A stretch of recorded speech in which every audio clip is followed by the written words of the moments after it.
The stars beyond the viewport shimmered like frozen sparks, distant and cold. Commander THRYX stood at the helm of the Zephyr Ascendant, his four ocular slits narrowing as he reviewed the latest scan results. The outer reaches of Dominion space had always been quiet. Dead sectors filled with drifting minerals, long-abandoned mining outposts, and ancient debris fields from forgotten skirmishes. But this was something different. The transmission had arrived 2 rotations ago, garbled, looped, and layered with a signal architecture no known species used.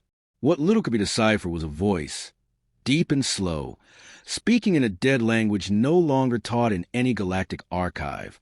The linguistics AI labeled it Terran English category extinct. Humans, THRYX muttered, the word unfamiliar on his tongue. A myth. Beside him, Sub-Lieutenant Varn's scales rippled in discomfort. Permission to speak freely, Commander? THRYX nodded once. There are legends from the old border wars. Soldiers claimed to have seen human ships, silent, ghost-like, moving with impossible speed. But the high historians dismissed it all, said humanity burned themselves out after the Arkfall Rebellion. Their star system collapsed. Nothing left. That's what we were taught, THRYX replied. But wreckage doesn't lie.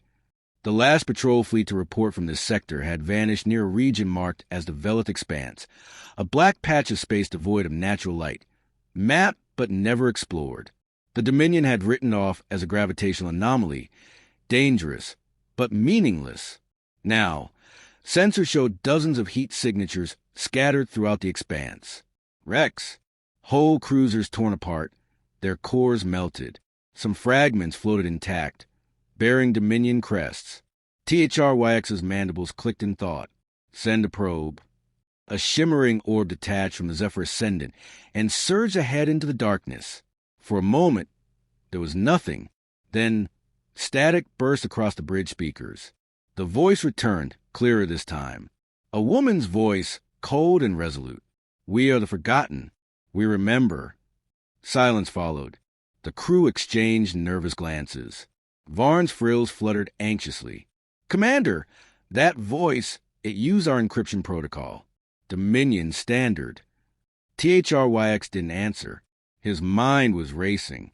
If this was a trick, it was one of terrifying precision. If not, then every tale he'd dismissed since his academy days was true. He activated the comlink to High Command. Zithri Central. This is Commander THRYX of the 8th Outer Fleet. I have encountered evidence suggesting the survival and hostile intent of Terran forces, requesting reinforcements and authorization to engage.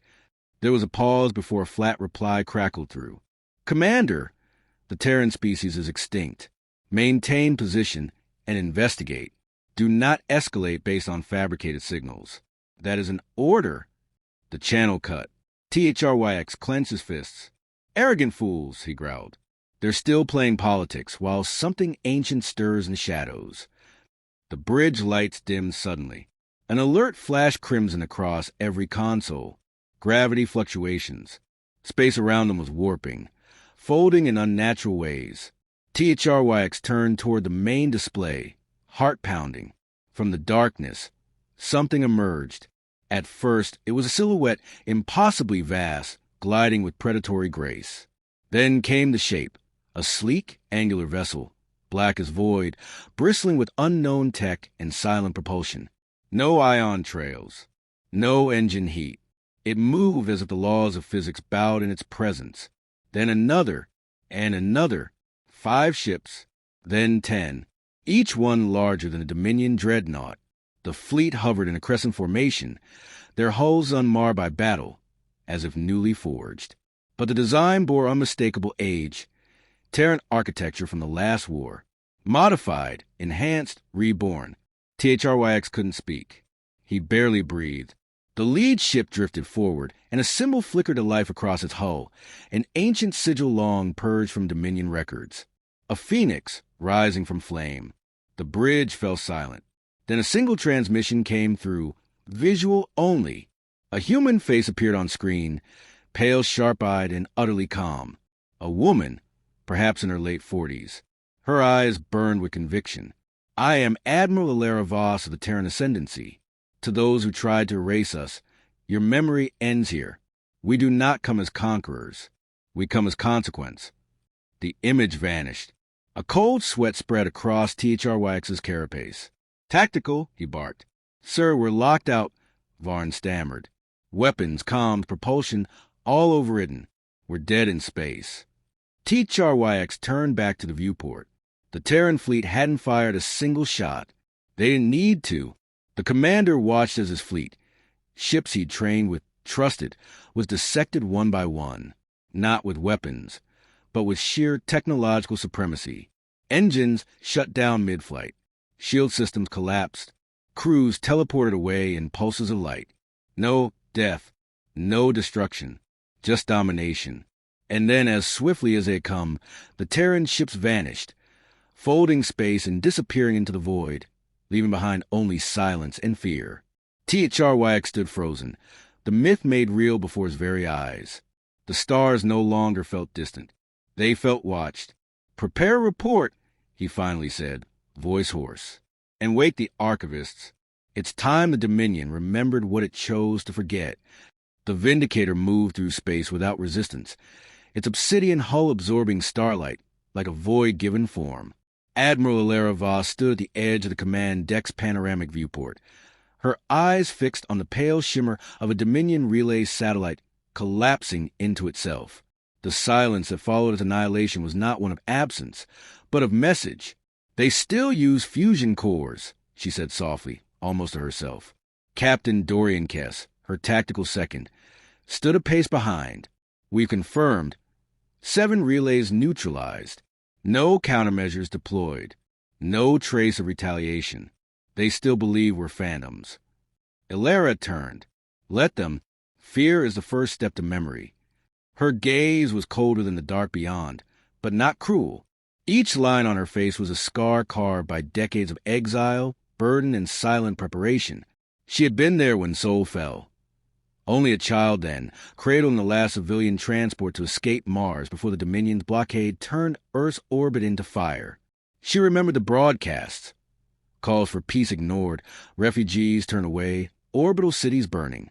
And then silence. Humanity had vanished from the galactic stage, not wiped out, but hidden, buried beneath layers of gravity fields and cloaking matrices in the depths of the singularity rift.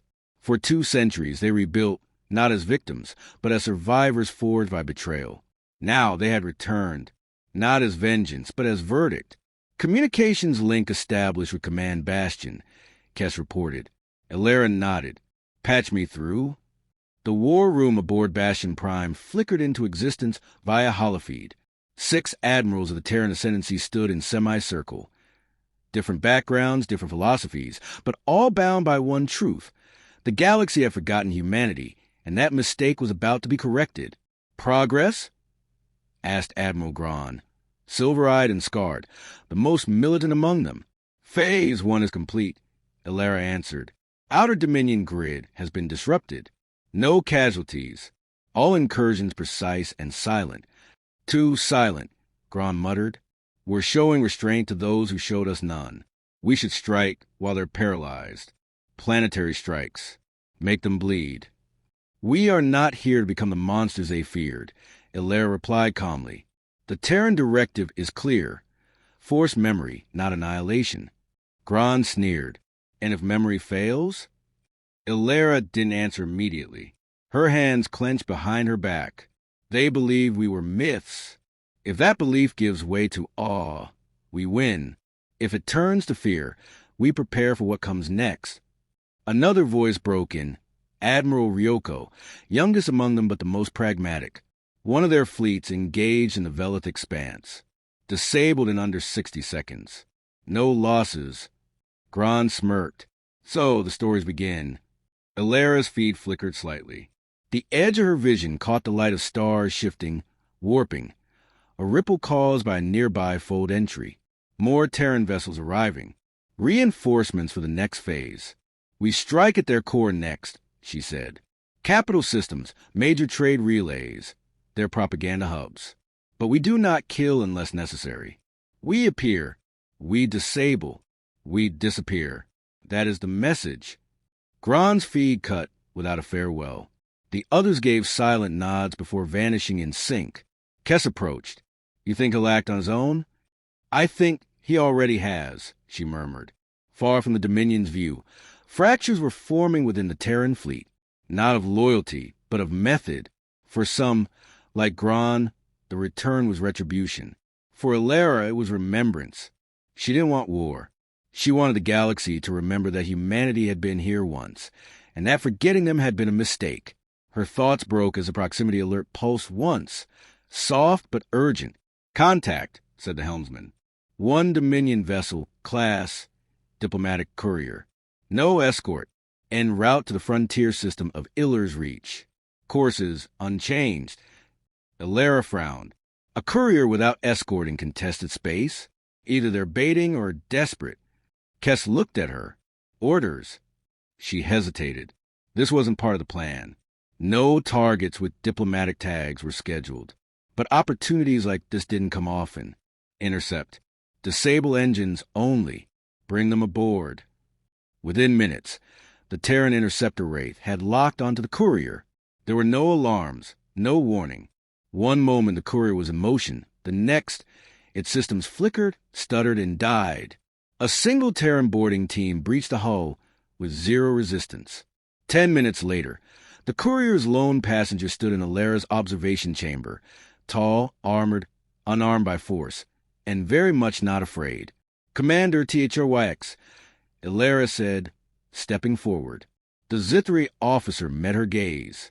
His expression was unreadable, a mixture of curiosity and restraint. You're human, despite your empire's best efforts. His mandibles twitched. Why not destroy us? You clearly could. Because destruction is easy. Memory is harder, and more lasting. HFY studied her, then the viewport behind her. Dozens of Terran ships hung in silent formation outside. No sound, no boasts, just quiet, deliberate presence. You vanished, he said, and became stronger. We didn't vanish, she said. You stopped looking. The silence that followed was longer than any pause in combat, and heavier. Alara stepped closer. Tell your high command. We are not your enemy unless you choose to make us one. We do not seek conquest. We want truth. We want legacy. We want peace built on memory, not myth. HFY's eyes narrowed. And if we refuse to remember? She met his gaze without blinking. Then you will never forget us again. The room remained still as stars drifted beyond. No threats. No ultimatums. Just the hum of a war machine waking the galaxy from its dreamless sleep.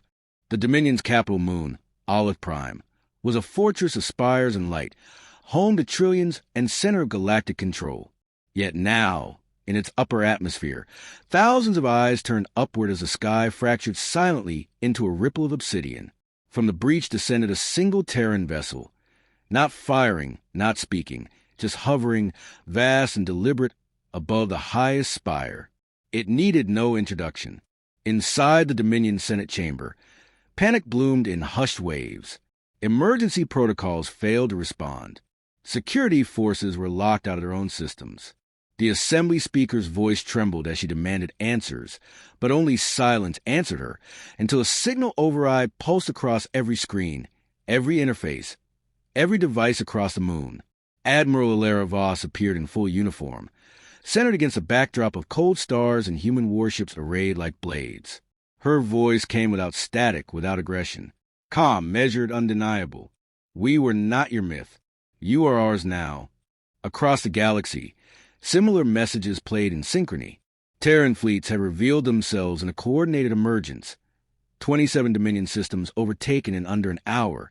Not a single civilian casualty. Orbital defense rings were suspended mid-rotation. Military bases disarmed. Command vessels paralyzed.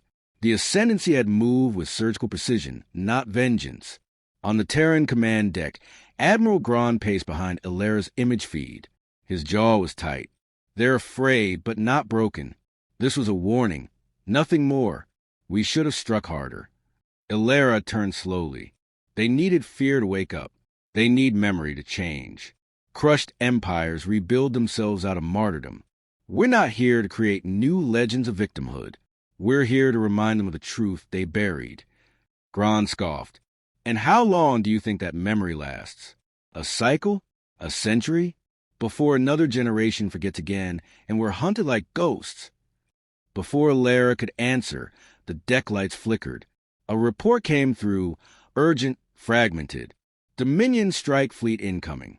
Quantum signatures confirmed.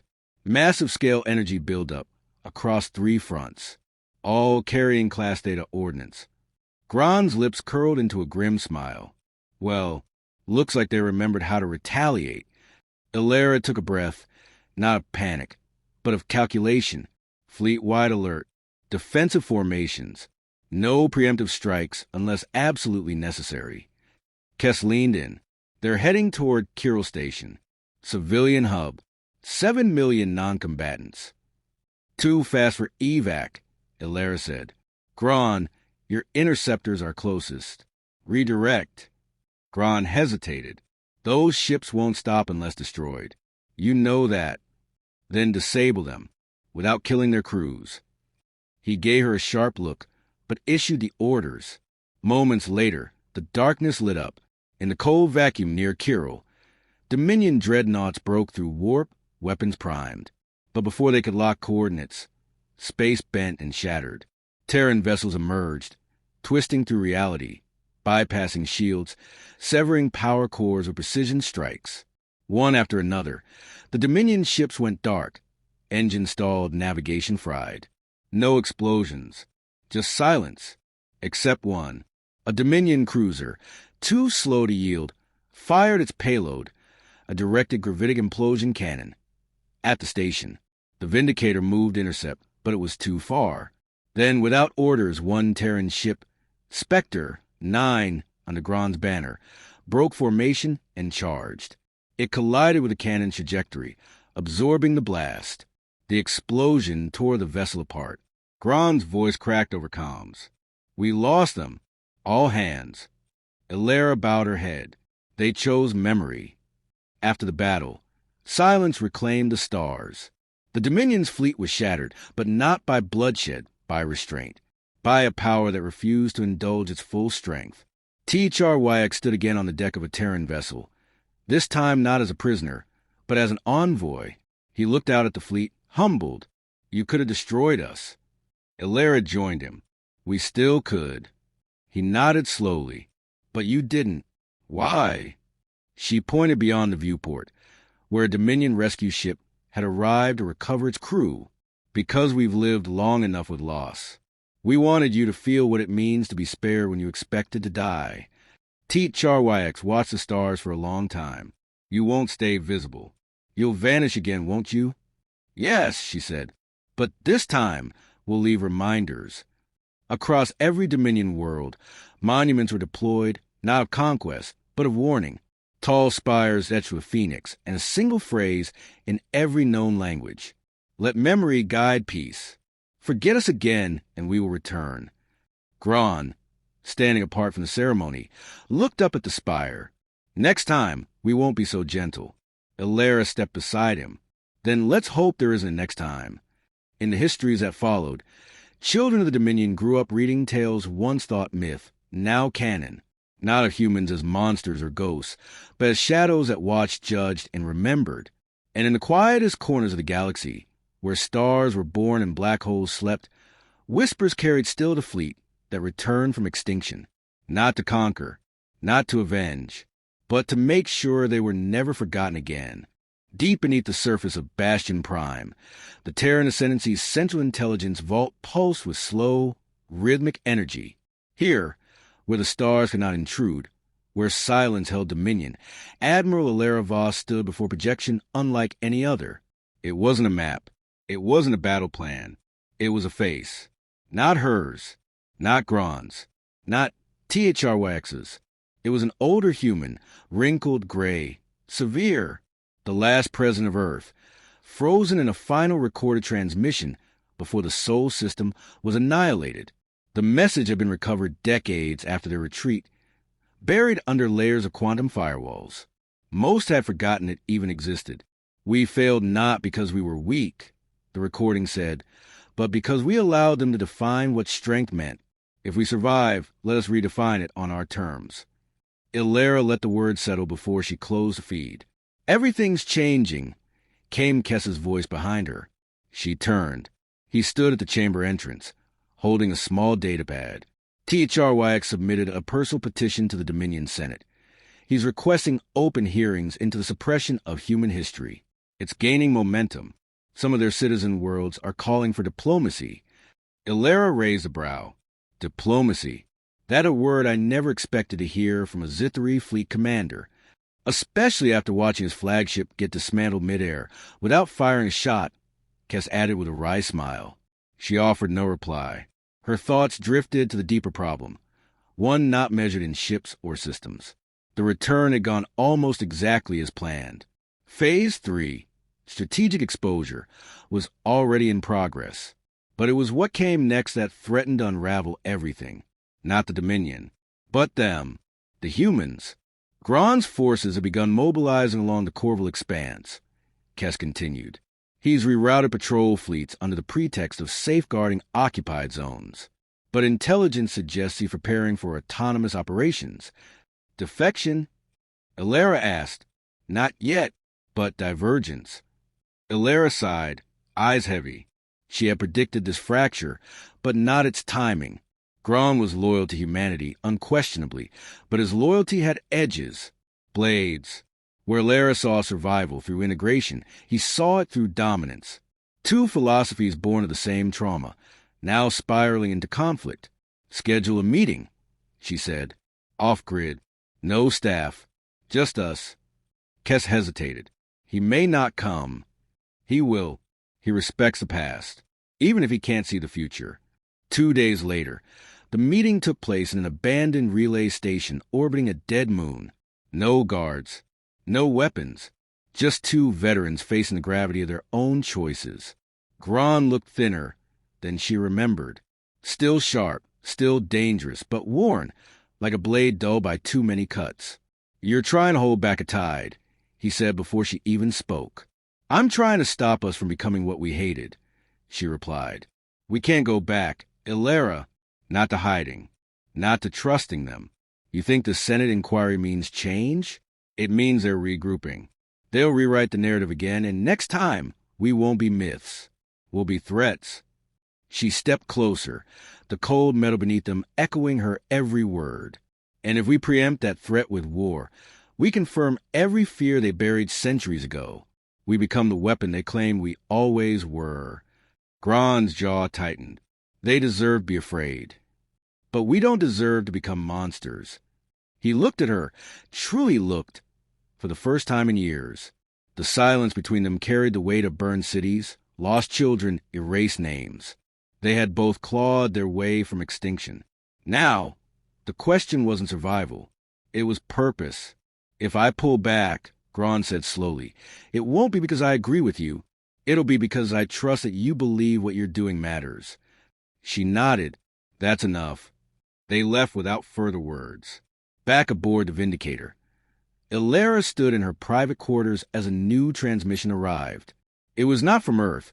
Earth was long gone, but from an observatory outpost at the edge of known space. The voice was young, hurried, strained. Admiral, this is Sentinel Station 12.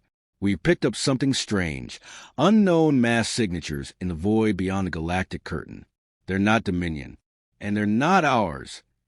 Kess appeared moments later, eyes wide. We confirmed the reading. Massive fleet. No known configuration. No known language. Just watching. Ilera leaned forward. How long have they been there? We don't know. And suddenly, the great question reemerged. Not about who humans had been or who they had become, but what else lay in forgotten dark between stars. Watching. Waiting. Perhaps wondering the same thing. Ilera stepped into the light of the command deck, once more, heart steady. Their return had rewritten history, but it had also awakened something else, something ancient. And now, the galaxy would have to remember not just humanity, but what comes next.